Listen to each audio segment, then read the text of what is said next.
Assalamu alaikum everyone. In this video, I will tell you about lesson planning and walk you through all the steps from planning to implementation. Lesson planning is an essential element in teaching and learning process. It's a detailed guideline about how to teach, what students need to learn, and how students' learning be measured. A carefully constructed lesson plan helps teacher to be more confident in the classroom, and it will increase the chances of having good learning experience. So for making an effective lesson plan, I'm going to tell you some steps which you should consider while planning your lesson. Note that these are not the only way to plan your lesson. These are the guidelines if you want to follow to create your own plan. In my opinion, and after reading some of the articles by experts, I think these are the important steps of your lesson plan. Lesson objectives, materials and equipment, design the list of activities, and teaching methodology. So the first step of your lesson plan should be the learning objective or lesson objective. It is what your student will be able to do after the completion of the lesson or particular topic. Objectives are general and specific.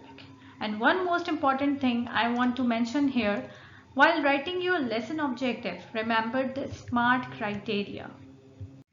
Which means is the objective specific? Your objective should be specific, clear, and well defined. It should not be too vague. It is what exactly you want your students to accomplish. And use action words to state your objective. For example, at the end of the topic, student will be able to compare living things and non-living things. Next, M. M is the objective, measurable. The objective must be such that it can be checked if it is fulfilled by the students or not. You can't improve what you don't measure. How much, how many, and how will you know when your objective is accomplished and get done? Next is A. A is the objective attainable? Your objective should be attainable by all students. So you must check either it is achievable or not. It should not be too easy or too difficult. Your objective must be challenging for students but also realistic. Don't create such objectives that only satisfy your understanding of the topic. R. R is the objective relevant. Your objective is relevant to your class. It should be relevant to your class. It should be suitable for your class and students, and it needs to be beneficial in future. T is the objective has time bound. This means your objective should be achieved in a decided pace of time. Second important step is materials and equipments. Set materials and equipment priorly. Teacher should priorly gather and organize all the materials and equipment related to the topic to avoid chaos. These materials and equipments may include flashcards, diorama, audiovisual aids, charts, objects, tape, handouts, worksheets, textbook, and marker. Now the third step is design the list of activities. It is necessary to plan activities for your topic or lesson. It will make learning interesting, useful, and creative for your students. While planning learning activities, teachers should keep in mind the following key points. Number 1, your designed activity should be engaging and it can develop required skills and knowledge in students. Your planned activity must be related to your learning objective. Consider the time frame of each activity, that how much time will it be taken, and after the execution of the activity, teacher should check students' understanding of the topic. Whatever the activity you will design, it should be in such a way which develops problem-solving skills, critical thinking, and real-life connections in students. Activities can be for group, paired, and individual. So these are the points you should consider while planning or listing your activities.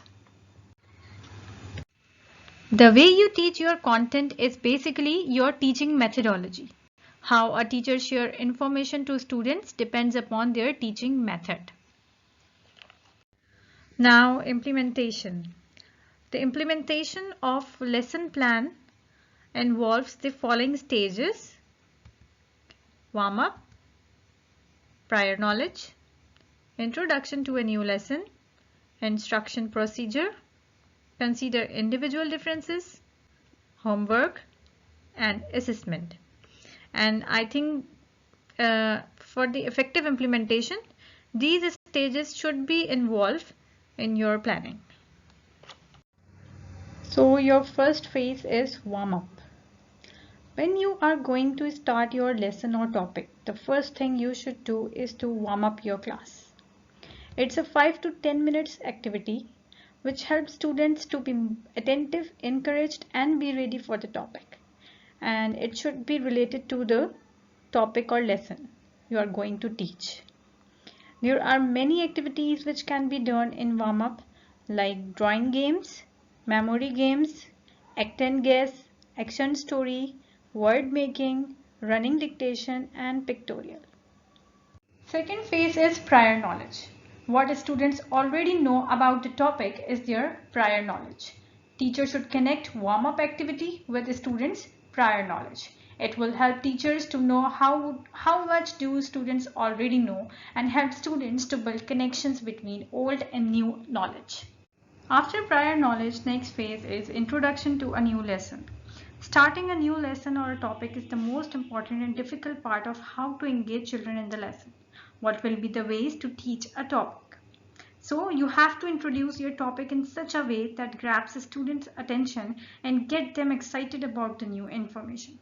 Here are some ways to start your topic. Start with audio-visual aids. Introduce with pictures and illustrations. Introduce with a challenge. Show diorama. Begin with live objects. Role play. Simulation. And storytelling. Instruction procedure. In this phase, teacher will write all the strategies, techniques, and methods through which the information or knowledge delivered to students. How the information will be delivered to students must be mentioned in this phase. Examples like using lecture method, reading information, discussion method, showing real-life examples, demonstration methods, and by using different teaching aids. When planning direct instruction procedure, teachers and educators need to think out of the box and try to discover new, engaging, and exciting ways for students. Consider individual differences. I think it is very important to consider individual differences among the students. Not all children can learn in the same way. So the teacher has to plan different strategies for the students who need special attention. Next phase is homework. Teacher should design homework in a way which is useful, relevant, interesting, and achievable in terms of time. The last stage is assessment. Now the teacher will assess how well the learners have grasped the lesson and to determine if the intended objectives have been achieved. There are many ways through which you can assess students' level of understanding. Some are quizzes, tests, worksheets, oral discussion, presentations, writing assignments, experiments, and hands-on activity. Assessment should incorporate with learning objectives. This is very important. While designing assessment, teachers should have in mind the learning objectives. So these are the steps from planning to implementation. And in my next video, I will show you an example lesson plan with its implementation in classroom. Till then, Allah Hafiz.